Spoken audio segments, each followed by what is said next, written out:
Hi everyone, I am here with a true story.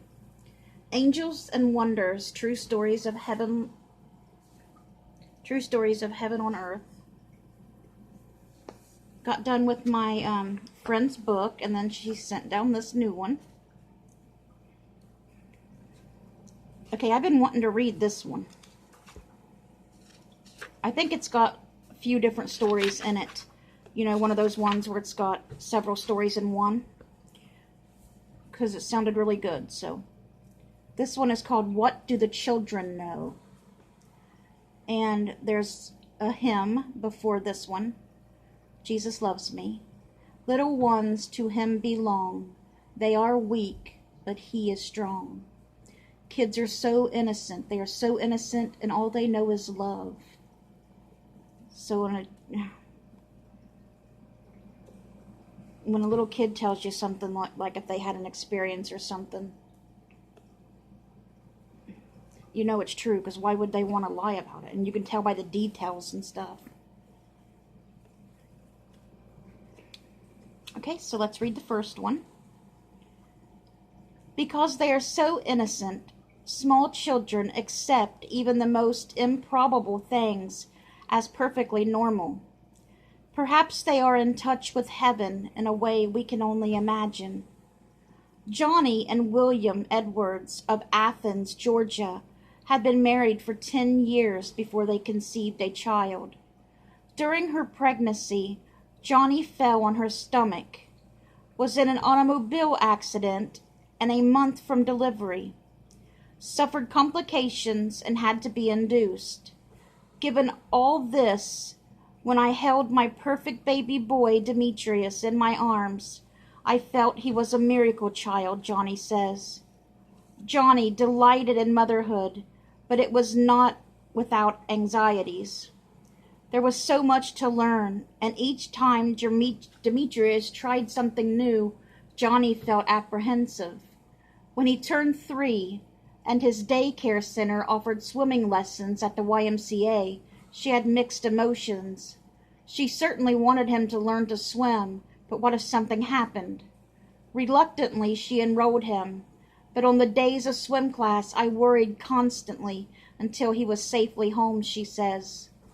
About this time, Johnny purchased a child's Bible for Demetrius.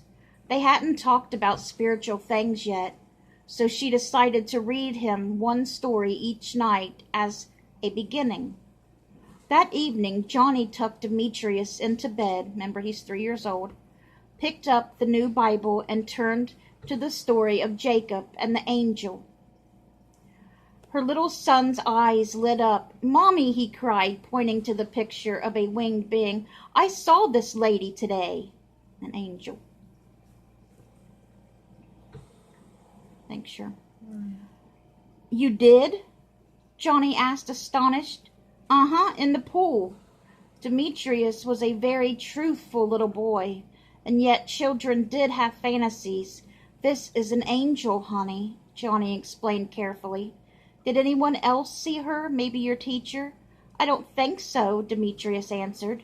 "Did she say anything to you?" "No, she just smiled at me and stood near me and held my hand.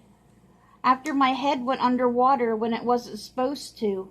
He looked thoughtful. "I think she came because I was a little scared."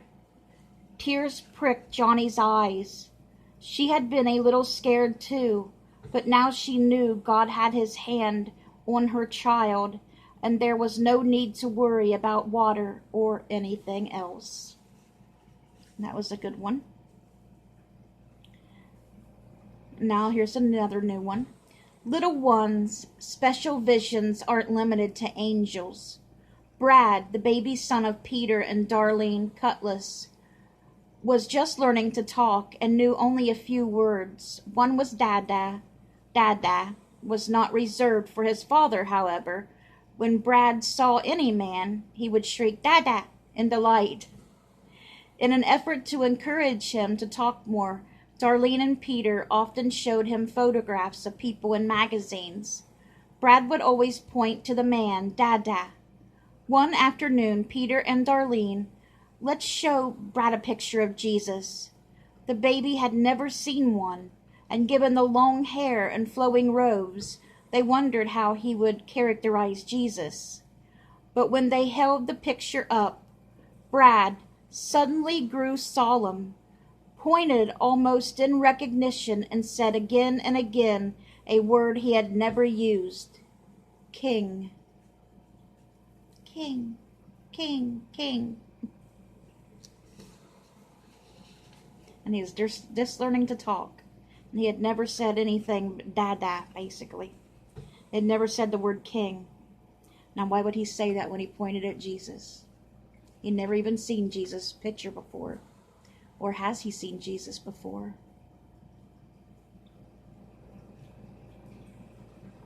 Some little ones seem to be spiritually aware, even when such ideas are never discussed in the home. One self-described agnostic mother reported that her 2-year-old Joey talked constantly with his imaginary companion, Mr. Bones, who was all dressed in white. That's a weird name. She attempted to humor Joey by pretending that his friend really existed. "Where did Mr. Bones come from?" she asked her son. Joey looked at her curiously. "I knew him in heaven," he said. "I knew him in heaven." The kid was 2. His mom was an agnostic. She never talked to him about God or heaven or anything before. Met Mr. Bones in heaven. Okay, here's another one. By the time Elizabeth Cockrell was 18 months old, she could identify several callers and talk clearly and constantly. Her mother, Cynthia, would hear her chattering away while playing in her room. One day, Cynthia stuck her head in the bedroom door. "Whom are you talking to, Elizabeth?" she asked, smiling. Elizabeth looked up with a wide, innocent eyes. "Little Billy," she answered. Cynthia felt a chill. "Who?" "Him.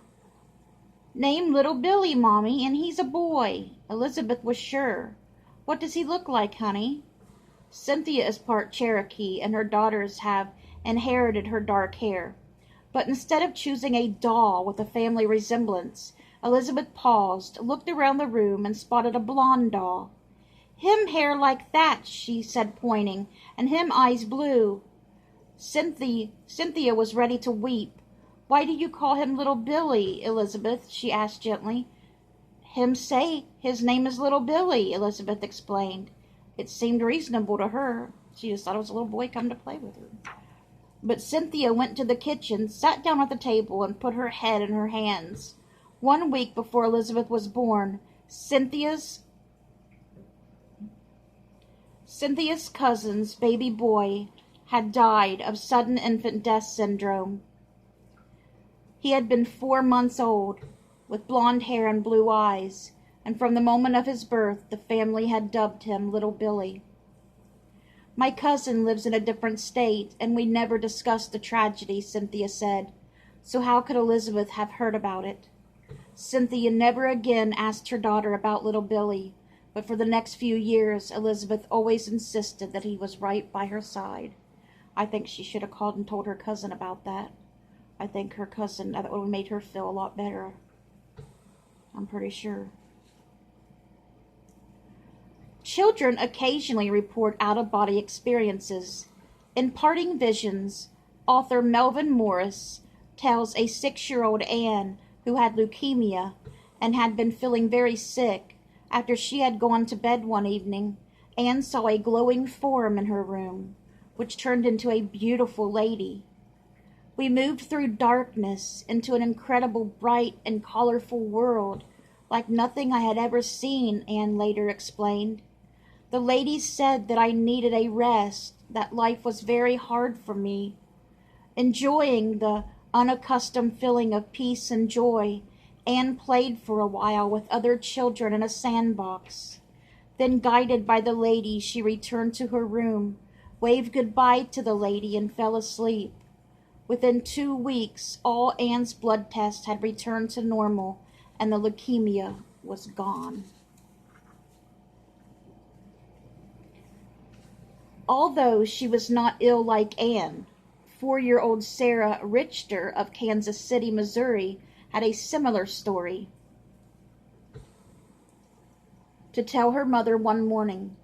"I saw Jesus in my room last night," she said, 4 years old, full of innocence and excitement. "Really? What did he look like?" Rita asked, smiling. "Like a bright star. He didn't say much, but he took me up to heaven with him." Rita's smile faded. She hadn't taken Sarah to church very often, and the child didn't know very much about Jesus. Why would Sarah describe him as a light? "Tell me about heaven," Rita said. "It's a great place for kids, Mom," Sarah answered. "It has suckers and playhouses. Jesus sat on a cloud and watched me play. Then he said it was time to go home." "Did you?" "Yes. He stayed in my room and held me for a little while," Sarah said.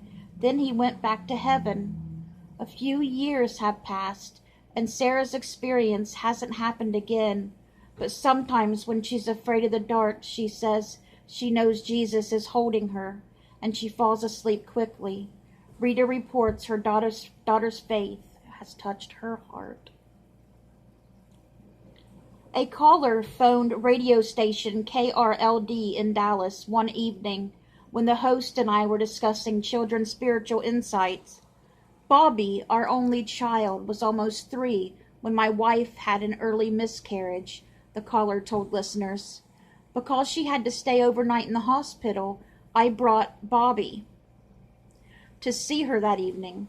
We hadn't told anyone about the pregnancy or loss. Bobby knew only that Mommy was sick.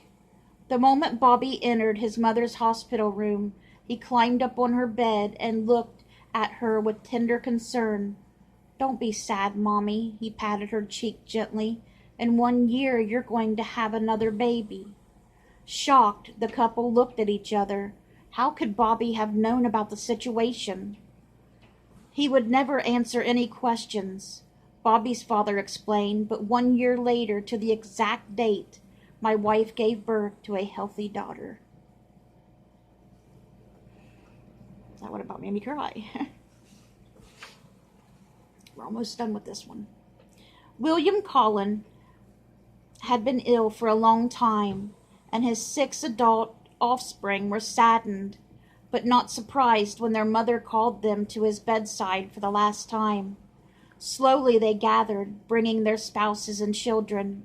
Some of the older children were a bit hesitant to hug Grandpa, but 4-year-old Erin Murphy had no such fear. "Oh, Papa, I love you so much," she declared as she threw her arms around him.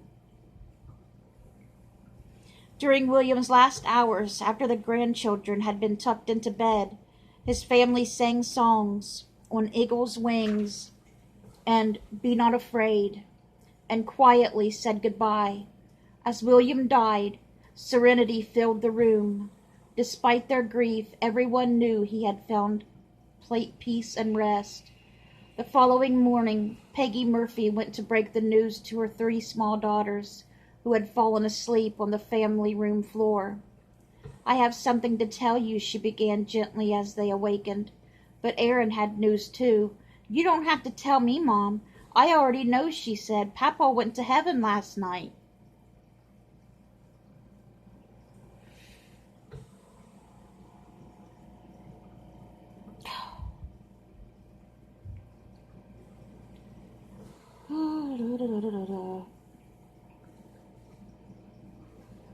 "That's right," Peggy nodded. "But how did you know?" Erin seemed surprised that anyone would ask. "I saw him leaving," she said simply. "He didn't look at me, but he went right by. He was smiling and happy." Smiling and happy? How Peggy wanted to believe it. "Was he alone?" she asked. Erin pointed to a picture of Jesus in the kitchen. "No, Papa was with him. They flew out the patio doors together." For the Collin family, it was a final gift. As so often happens, a little child had led them. I gotta go calm down before I read another story. I hope you guys enjoyed them.